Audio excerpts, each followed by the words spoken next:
Stunting itu sebenarnya bukan masalah hanya di Indonesia ya, masalah seluruh dunia. Halo semuanya, perkenalkan nama saya Suci Muti Atila, mahasiswa program studi farmasi Universitas Pakuan di bawah bimbingan Ibu Hanifa S. Pram and Pram.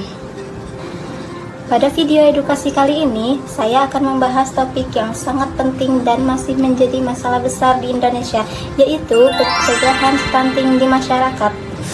Menurut survei Status Gizi Indonesia SSGI tahun 2023 yang dirilis oleh Kementerian Kesehatan Republik Indonesia, angka stunting nasional masih berada di angka 21,5%.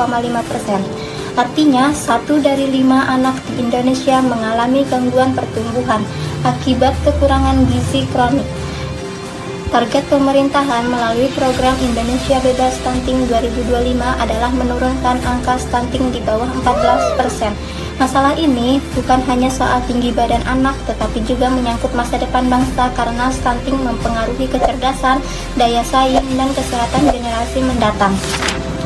Apa sih itu stunting? Menurut WHO 2022, stunting adalah kondisi gagal tumbuh pada anak akibat kekurangan gizi kronis yang terjadi dalam jangka waktu lama, terutama pada periode 1000 hari pertama kehidupan (HPK), yaitu dari masa kehamilan sampai anak berusia 2 tahun.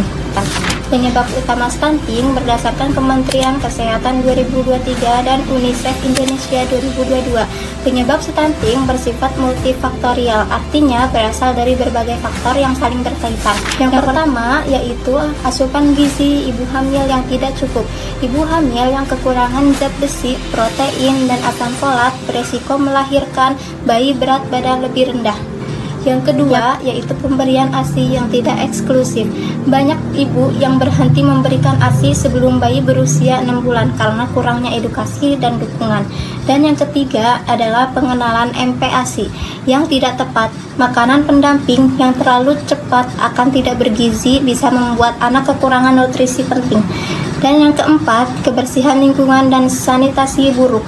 Anak yang sering terpapar infeksi karena lingkungan tidak bersih akan sulit menyerap gizi dari makanan.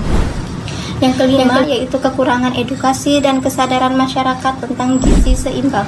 Selain itu, faktor ekonomi dan pendidikan orang tua juga berpengaruh besar terhadap resiko stunting. Dampak stunting menurut laporan UNICEF 2022, anak yang mengalami stunting beresiko mengalami gangguan perkembangan otak sehingga sulit berkonsentrasi dan berprestasi di sekolah, memiliki sistem kekebalan tubuh yang lebih lemah sehingga lebih rentan terhadap penyakit, dan di masa dewasa lebih beresiko terkena penyakit tidak menular seperti diabetes, hipertensi, dan penyakit jantung. Secara makro, stunting bisa menurunkan produktivitas ekonomi nasional hingga 3% dari PDB karena menurunkan kualitas sumber daya manusia. Langkah pencegahan stunting menurut pedoman Kemenkes RI 2023 dan rekomendasi WHO, langkah pencegahan dapat dilakukan sejak awal kehamilan hingga masa balita, yaitu yang pertama adalah edukasi dan perawatan ibu hamil. Ibu hamil perlu mendapatkan makanan bergizi, seimbang, konsumsi tablet tambah darah, dan pemeriksaan kehamilan minimal 4 kali selama masa hamil. Dan yang kedua adalah pemberian ASI eksklusif selama 6 bulan pertama. ASI mengandung nutrisi lengkap dan antibodi alami yang melindungi bayi dari infeksi. Dan yang ketiga adalah pemberian MPASI bergizi dan tepat waktu. Setelah usia 6 bulan, bayi harus mendapatkan makanan pendamping yang kaya protein hewani, zat besi, dan vitamin. Dan yang keempat yaitu imunisasi dasar lengkap. Menurut Kemenkes 2023, imunisasi mencegah penyakit yang dapat menghambat pertumbuhan anak seperti diare dan infeksi saluran pernapasan. Yang kelima yaitu menjaga sanitasi dan kebersihan lingkungan. Gunakan air bersih, cuci tangan sebelum makan, dan buang air pada tempatnya. Dan yang keenam yaitu pemantauan pertumbuhan anak di posyandu. Dengan pemantauan rutin, gangguan pertumbuhan dapat diketahui lebih awal dan segera ditangani. Nah, sebagai calon farmasis, kita punya peran strategis dan edukasi masyarakat tentang gizi, obat, dan suplemen yang tepat. sebagai farmasis dapat memberikan penyuluhan tentang konsumsi tablet tambah darah dan suplemen gizi, mengedukasi masyarakat tentang pentingnya ASI eksklusif dan MPASI bergizi, berpartisipasi dalam kegiatan posyandu dan program edukasi gizi dan Permenkes, menjaga kesehatan, menjaga ketersediaan suplemen dan vitamin untuk ibu hamil dan balita. Dengan begitu, farmasis turun membantu meningkatkan pengetahuan, kesadaran, dan perilaku masyarakat dalam mencegah stunting. Nah, stunting bukan hanya masalah gizi, tetapi masalah sosial, ekonomi, dan pendidikan yang memerlukan kolaborasi semua pihak. Pencegahan harus dimulai sejak dini, bahkan sejak calon ibu merencanakan kehamilan.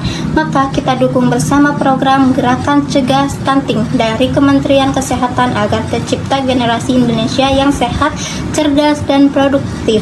Nah, stunting bukan hanya masalah gizi, tetapi masalah sosial, ekonomi, dan pendidikan yang memerlukan kolaborasi semua pihak.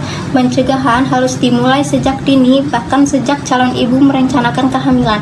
Maka kita dukung bersama program Gerakan Cegah Stunting dari Kementerian Kesehatan agar tercipta generasi Indonesia yang sehat, cerdas, dan produktif. Sebagai calon farmasis, saya mengajak teman-teman untuk aktif dalam kegiatan edukasi gizi dan kesehatan masyarakat. Karena dari hal kecil seperti memberikan informasi yang benar, kita dapat menyelamatkan masa depan generasi bangsa. Terima kasih sudah menonton. Jangan lupa untuk menjaga gizi, kebersihan, dan kesehatan keluarga kita.